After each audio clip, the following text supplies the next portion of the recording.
अवधूत चिंतन श्री गुरुदेव दत्त श्री स्वामी समर्थ. स्वामी भक्तांनी कुठल्याही नकारात्मक घटनेत अडकू नये म्हणून स्वामी महाराज सतत प्रेरणा देतात आणि ते प्रेरणा देण्याचं एक छोटंसं माध्यम म्हणजे हे स्वामी संदेश असतात. 17 तारखेपासून दिवाळीला सुरुवात झाली आहे, त्यामुळे सर्व स्वामी भक्तांना दीपावलीच्या हार्दिक शुभेच्छा. तुमच्या घरामध्ये सुख समृद्धी आणि ऐश्वर्य येवो ही स्वामी चरणी प्रार्थना. चला तर मग पाहूया काय आहे आज तुमच्यासाठी खास स्वामीचे संदेश. जर तुम्ही या पर्यायाला स्पर्श केला असेल तर स्वामी आज तुम्हाला म्हणत आहे, बाळा, जगात करोडो लोक आहेत तरीही मी तुझी निवड केलं आहे.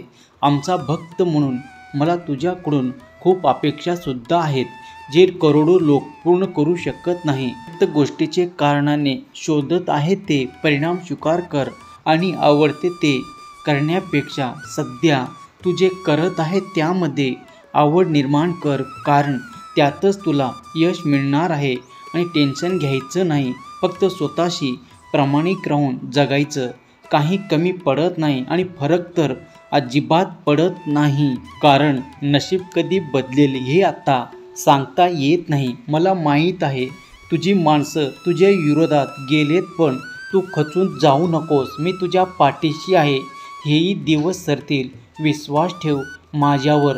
अरे, आमची साथ धरली आहे तर स्वप्न सत्यात नक्कीच उतरणार. लक्षात घ्या, तुमचा आनंद सगळ्यात जास्त महत्त्वाचा आहे. आपल्याला सवय असते की आपल्याला इतराच्या आनंदासाठी गोष्टी करण्याची आणि आपण आपल्या आनंदाकडे दुर्लक्ष करतो. कुटुंबाची काळजी घेत असताना स्वतःच्या गरजाकडे लक्ष देणे स्वतः गरजेचं आहे. माणसाने त्याच गोष्टी आठवणीत जास्त दिवस गुंतून राहू नये. भूतकाळ लक्षात ठेवला पाहिजे, पण भविष्य खराब होणार नाही याचा विचार सुद्धा केला पाहिजे. अजून संपूर्ण जीवन पडलं आहे, त्यामुळे स्वतःला सावरा, आवरा. स्वामीची भक्ती सेवा करा. स्वामी तुमचं कल्याण करणार आहेत, ते पण खूपच लवकर. तुमच्या अपयशाच्या, दुःखाचं आणि इच्छा पूर्ण न होण्याचं एकच कारण आहे, ते म्हणजे तुम्ही जगाकडून अपेक्षा करता, देवाकडून नाही.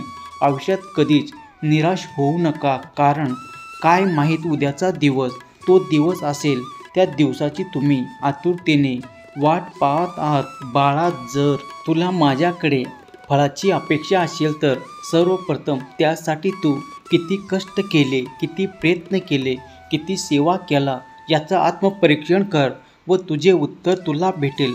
आणि उत्तर जर नकारात्मक असेल तर खचू नकोस, पुन्हा नव्याने प्रयत्न कर. साथ द्यायला मी तुझ्या पाठीशी खंबीरपणे उभा आहे. बाळा, प्रत्येक पाऊल टाकत असताना चुकीचं पाऊल पडणार नाही याची काळजी घे. लोकांना जरी समजत नसलं तरी स्वामींना सर्व समजतं याची जाणीव ठेव. हो, नक्की होईल अगदी तुझ्या मनासारखं. फक्त एक काम कर, हा जो विश्वास ठेवला आहेस ना, तो एका सेकंदासाठी सुद्धा डगमगू द्यायचं नाही. झाडाची मूळ मजबूत असतील तर फांद्या, फूल, फळ नक्की भरतात. अगदी तसेच तू फक्त प्रामाणिक कर्म कर, तुझ्यावर स्वामी कृपा नक्कीच होणार आहे. नको सोसू तू दुःखाचे घाव. आम्ही जाणलो तुझ्या अंतरीचे भाव. तू जिंकणार हा आयुष्याचा डाव. आज माझ्या दारी येऊन सगळे दुःख घेऊन विश्वास आहे तुझा. ही हाक ऐकण्यावर तुझा विश्वास ठेव. मनात परिस्थिती बदलेल एका क्षणात. नकळत तुझ्यासमोर असा एक क्षण ज्याच्या आशा सोडलं होतं ते स्वप्न साकार होईल. म्हणून सगळे रस्ते बंद होतील तेव्हा विश्वास ठेव, ते संपले तुझी मर्यादा तेथून. तुझे स्वामी तुझ्यासोबत खंबीरपणे पाठीशी उभे राहतील. बाळा, देव तुझी परिस्थिती बदलत नाही, कारण त्याला तुझी मनस्थिती बदलायची आहे. तू विचार बदल, तुझं आयुष्य नक्की बदलेल. नक्कीच एका मिनिटात आयुष्य बदलू शकत नाही, पण एका मिनिटात विचार करून घेतलेला निर्णय तुझं आयुष्य बदलू शकतो. गमवले त्यापेक्षा जास्त मिळणार आहे. थोडं संयम ठेव. तुम्ही फक्त सेवेत एकनिष्ठ राहा. तुमची सगळी कामे पूर्ण होणार आहेत. अवधूत चिंतन श्री गुरुदेव दत्त श्री स्वामी समर्थ. जर तुमच्या या शक्तीवर विश्वास असेल तर आत्ताच आपल्या चॅनलला सबस्क्राईब करा आणि एक लाईक करायला विसरू नका. लक्षात ठेवा, तुमचं एक लाईक प्रेरणा देतो आणखीन स्वामी संदेश बनवण्यासाठी. जिथे स्वामी पाय तिथे न्यूनी काय, स्वयंभक्त प्रारब्ध घडवी ही माय. जर तुम्ही या पर्यायाला स्पर्श केला असेल तर पाहूया तुमच्यासाठीचे आजचे स्वामी संदेश आणि स्वामीचे मार्गदर्शन. कितीही प्रलोभन येऊ द्या त्यात अडकू नकोस. स्वामीचं बोध सोडू नको. सत्य, प्रेम, विश्वास, प्रामाणिकपणाचा मार्ग सोडू नकोस. पण तू जर असा वागलास तर नक्कीच आनंदी जीवनाची अभिव्यक्ती करत दिव्या यशाच्या शिखरावर अरुण होशील. मला ठाऊक आहे तू संघर्ष करून आता खूप थकलाय, पण आता काळजी करू नकोस. सर्व माझ्यावर सोडून दे आणि निवांत राहा बाळा. वाटेत संकट येत आहेत किंवा देव संकटात टाकत आहे, देव वेदना देत आहे, तर त्यामागे सुद्धा काहीतरी नियोजन असतं. लक्षात घे, रेसमध्ये पळणाऱ्या घोड्याला विजय काय असतो हे माहीतच नसतं. त्याच्यावर बसलेल्या माणसाने दिलेल्या यातनामुळे तो जीवाचा आतंकाने पळत सुटतो. जेवढ्या यातना जास्त तेवढ्या घोड्याचा वेग जास्त आणि विजय पक्का असतो. त्याचप्रमाणे तुमच्या जीवनात जेवढे अडचणी यातना जेवढ्या जास्त तेवढ्या तुमचा सुद्धा विजय निश्चित असतो. आणि एकाच व्हिडिओमध्ये तुला तुझ्या प्रत्येक प्रश्नाचे उत्तर नाही मिळणार. तुला हे रोज एक प्रश्नाचे उत्तर दिले जाणार, कारण देवाचा मार्गदर्शन अंधाऱ्या जंगलातील लहान दिवस सारखा आहे. तो एकच वेळी सर्व काही दाखवणार. थोडा थोडा धीर धर. तुझी वेळ आली की सर्व काही होणार. तू तुझ्या मनाशी आणि हेतूशी फक्त प्रामाणिक राहा. जो अनन्य भावाने आमचे चिंतन करतो त्याच्या अवघ्या आयुष्याची चिंता आम्ही पाहतो. बाळा, भयाने धीर खचतो. निर्भय हो.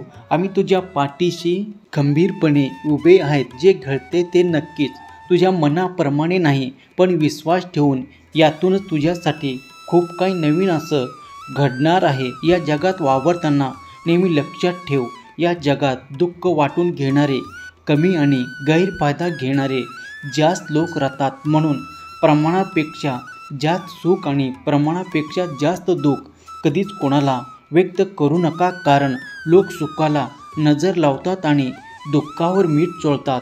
स्वामी भक्तांनो, आयुष्याचं गणित खरं तर बोटावर सोडवणे इतके सोपे असतं, पण भीतीचे आकडे, समाजाची काळजी आणि क्षणिक सुखाची व अख्खा हिशोब चुकतो. म्हणून नको त्या गोष्टीमध्ये अडकू नका. तुम्ही फक्त नामाचा मागे पळा.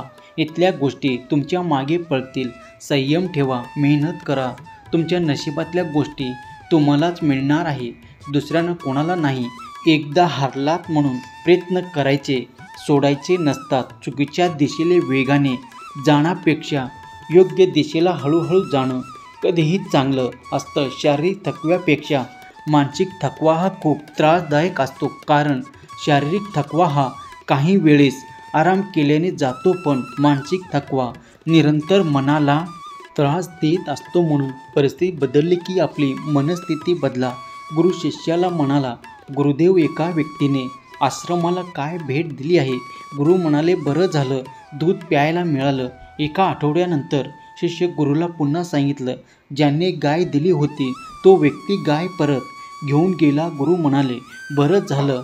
वाटलं परिस्थिती बदलली की आपली मनस्थिती बदलतात. त्यामुळे दुःख सुखात बदलतं. सुख दुःख शेवटी मनाचा खेळ असतो, हे कायम लक्षात ठेवा.